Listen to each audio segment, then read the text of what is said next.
आओ विराज, आओ।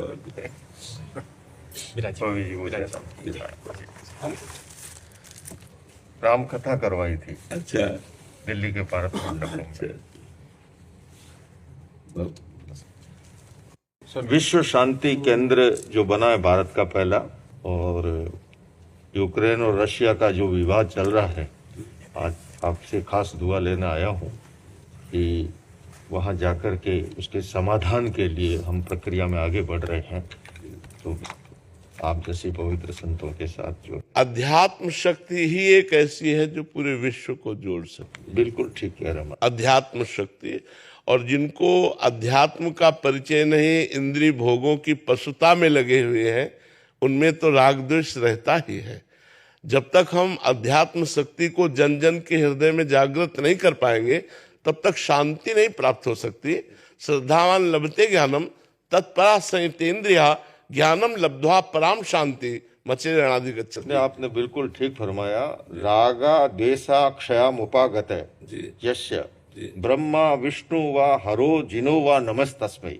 मूल तो राग देश का खत्म होना ही, तभी ही अध्यात्म का अवतरण। हाँ, और आज वस्तुतः महाराज जी जरूरत ही इसकी है कि धर्म को अध्यात्म से जोड़ा जाए।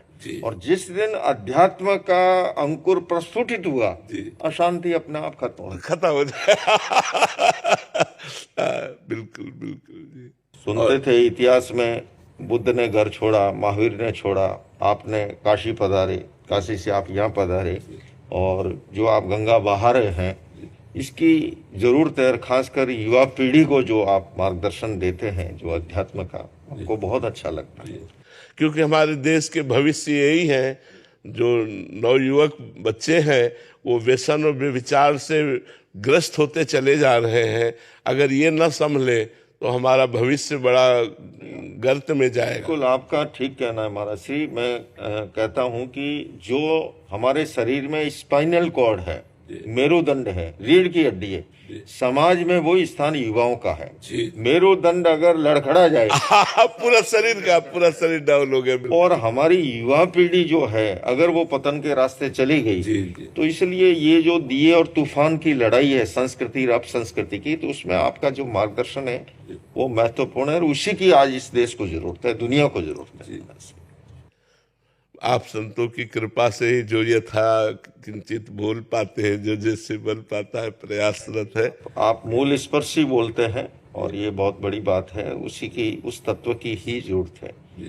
जब मैंने लोगों को पता लगा कि एक जैन मुनि राम कथा का आयोजन कर रहा है, तो जो लोग नहीं जानते हैं उन्हें कुछ, अरे जैन मुनि ऐसा इतिहास में कभी नहीं हुआ। मैंने कहा राम जी का वो स्थान है जैन धर्म में जो आदिनाथ भगवान ऋषभ का है या महावीर का है, उनको भी मोक्षकामी माना।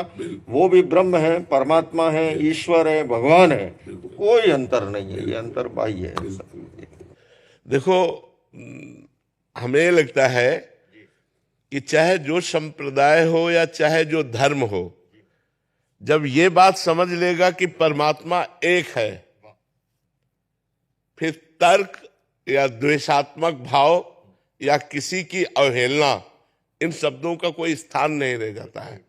और जब तक एक का अनुभव नहीं होगा, तब तक नानात्व में भ्रमित होने वाला ना ज्ञानी है ना वो महात्मा है।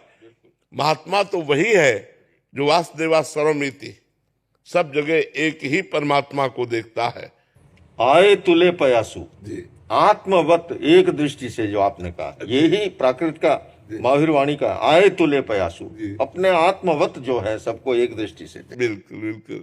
तो जो भी जितने भी बड़े महात्मा हुए हैं उनका अनुभव भी यही हुआ है। हाँ, उनका अनुभव ही, उन्होंने कभी पंथ संप्रदाय मजहब की बात ही नहीं। आप देखिए, हाँ, कषाय मुक्ति किल मुक्ति रहे। मुक्ति क्या है? बोले कषाय से, क्रोध मान माया लोभ, इससे मुक्त हो जाना मुक्ति। सोई उज्जूय भूयष्ट धम्मो शुद्ध सचिट्ठई। धर्म का पात्र कौन? जो रिजु है, पवित्र है, निर्मल है। 15 प्रकार के सिद्धत्व का वर्णन किया। तीर्थ सिद्ध, अतीर्थ सिद्ध, अन्य तीर्थ सिद्ध, स्वलिंग सिद्ध, गृहलिंग सिद्ध। उन्होंने कहा कि सिद्धत्व का संबंध न देश से है न वेद से है। हमारी भावधारा पवित्र हो, निर्मल हो, राग द्वेष मुक्ति हो, कषाय मुक्ति। तो धर्म का तो शुद्ध स्वरूप है महाराज श्री। आप उसी को आगे बढ़ा रहे हैं। मैं बराबर देखता हूँ दूर बैठे भी ये आपके जो सिस्टम संसाधन से, तो बहुत अच्छा लगता है कि आज हमारी युवा पीढ़ी ये जो दिए और तूफान की लड़ाई है महाराज जी, संस्कृति और अपसंस्कृति की, है ना, उस बीच में अब ठीक है आप और हम रामकृष्ण तो नहीं है, वो सूर्य महासूर्य थे, पर एक दिया बन करके टिमटिमाना और उस दिए और तूफान की लड़ाई में दिए को नहीं बुझने देना, वो बड़ा महत्वपूर्ण काम कर रहे हो। तो आज हमारा बहुत ही हमको अच्छा लग रहा है कि, है ना, हमें भी बड़ा सुख मिला, आप कृपा करके दर्शन दिए आकर के, बड़ी कृपा है।